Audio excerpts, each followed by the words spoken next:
Seterusnya ke Bumi Kenyalang, antara paparan petang ini, sepanjang 25 tahun, UiTM Cawangan Sarawak telah banyak menghasilkan modal insan berkualiti ke arah menyumbang kepada keperluan industri di Malaysia.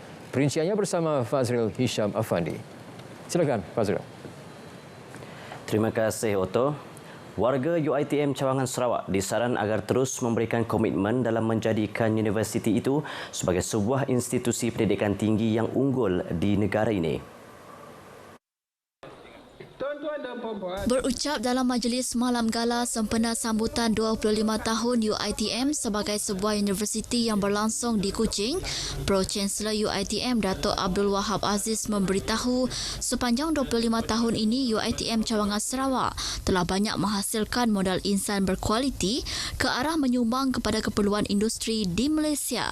Tambahnya, ramai dalam kalangan alumni UiTM Cawangan Sarawak telah menyumbang semula kepada komuniti serta pembangunan di negeri ini. Menurut beliau, prestasi ini menunjukkan peranan besar UiTM bersama rakan strategik ke arah membentuk Malaysia sebagai sebuah negara maju. Justru beliau berharap jalinan kerjasama erat di antara UiTM Cawangan Sarawak dan agensi kerajaan, organisasi serta pemain industri sentiasa diperkukuh agar UiTM terus menjadi penyedia pendidikan yang unggul. Dato' Abdul Wahab Aziz kemudiannya menyampaikan anugerah kepada rakan strategik UiTM Cawangan Sarawak selain anugerah perkhidmatan cemerlang kepada 140 orang kaki tangan dari Kampus Semerahan, Kampus Semerahan 2 dan Kampus Mukah.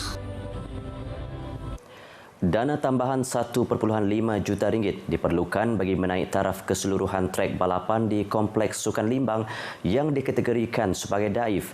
Menurut Timbalan Menteri Industri Makanan, Komoditi dan Pembangunan Wilayah, Dato' Dr. Abdul Rahman Ismail, peruntukan RM500,000 telah diluluskan oleh Kerajaan Persekutuan sebelum ini.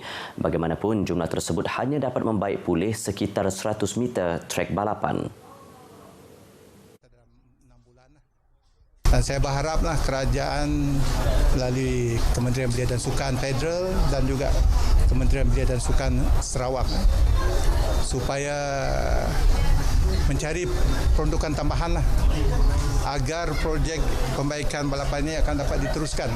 Kita tak mahu dianya dibiarkan begitu saja. Sebagian kita baiki dan sebagian besar tidak dibaiki, dan ini akan memberi satu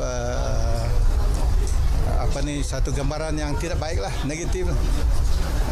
Sebab alang-alang kita mahu pembaikan itu keseluruhan.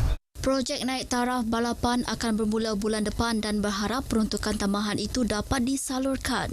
Beliau yang juga adun Bukit Kota berkata demikian semasa perasmian bola sepak Liga Limbang di Kompleks Sukan Limbang. Program Kembara Merdeka Jalur Gemilang peringkat negeri Sarawak diteruskan di daerah Tatau semalam sebelum konvoi Kembara bergerak ke Sibu.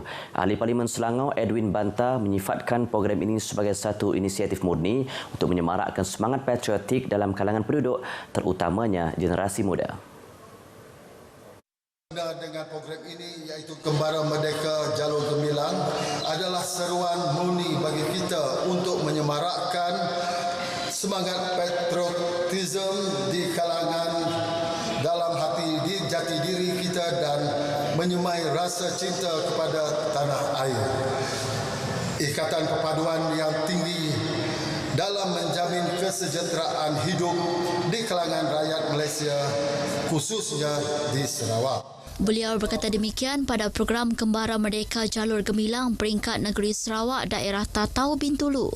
Tambahnya lagi, program anjuran Jabatan Penerangan ini sudah sinonim dengan sambutan Bulan Kebangsaan di mana ia bertujuan untuk menggalakkan masyarakat Malaysia Madani mengibarkan jalur gemilang sebagai tanda semangat nasionalisme. Lebih daripada 15 kenderaan dan 20 motosikal menyertai perarakan di Pekan Tatau bagi menyemarakkan lagi sambutan Hari Kebangsaan. Sistem Pengangkutan Bandar Kuching KUTS telah menganjurkan kempen kesedaran keselamatan jalan raya di Jalan Lapangan Terbang. Ketua Pegawai Eksekutif Sarawak Metro Mazdi Mustafa berkata, kempen ini memberi pendedahan dan pengetahuan kepada pengguna jalan raya tentang keselamatan perlu diambil ketika melalui jalan bagi projek yang dijalankan oleh pihak KUTS. Semasa ditemui media, beliau memberitahu tujuan kempen ini adalah untuk memberitahu kepada masyarakat serta pihak kontraktor tentang pelaksanaan projek-projek mengikut piawaian yang ditetapkan bagi mengelakkan kemalangan maupun kejadian yang tidak diingini. Mengulas mengenai projek-projek KUTS yang dilaksanakan terutamanya mengenai pembinaan jalan raya untuk transit aliran autonomi ART, kemajuan projek kini masih mengikut jadual yang ditetapkan biarpun mengalami masalah kecil. Jelasnya halangan utama sekarang ialah cuaca sebab projek ini banyak berkaitan pembinaan melibatkan tanah, maka cuaca yang sentiasa hujan menjadi kekangan. Sebelum itu, pihak KUTS dan agensi-agensi kerajaan yang berkaitan telah menjalankan sesi talimat ringkas mengenai kempen yang dijalankan bagi memberi pengetahuan tentang kempen tersebut di samping memastikan kempen tersebut berjalan lancar. Seorang lelaki disahkan meninggal dunia dalam satu kemalangan jalan raya yang melibatkan sebuah kenderaan pacuan 4 roda dan sebuah lori di Batu 27 Jalan Bintulu Miri semalam. Ketua Bomba Zon 5 Bintulu Wan Kamarudin Wan Ahmad dalam kenyataan media memberitahu pasukan bomba dan penyelamat yang tiba di tempat kejadian pada jam 1.07 tengah hari mendapati mangsa yang dikenali sebagai Lau Siang Chong, 38, terperangkap di tempat duduk pemandu kenderaan pacuan 4 roda tersebut. Bagaimanapun, beliau berjaya dikeluarkan oleh pihak bomba dan dalam pada itu, pihak Kementerian Kesihatan Malaysia KKM yang turut berada di lokasi kejadian mengesahkan bahawa mangsa telah meninggal dunia di tempat kejadian. Manakala pemandu lori yang terlibat tidak mengalami sebarang kecederaan. Mangsa kemudian diserahkan kepada pihak polis untuk tindakan lanjut. Siasatan lanjut masih dijalankan bagi mengenal pasti punca kemalangan berlaku. Persatuan Judo Negeri Sarawak mahu mengembangkan penyertaan ahlinya dalam sukan seni mempertahankan diri itu ke seluruh negeri. Presidennya Datuk Seri Lau Kueng Chai berkata, ia bagi mencungkil lebih ramai bakat dan atlet judo berkualiti bagi mewakili negeri Sarawak. Ke arah itu, beliau telah menyediakan sejumlah 200 pakaian seragam judo bagi menarik penyertaan ke dalam sukan mempertahankan diri itu.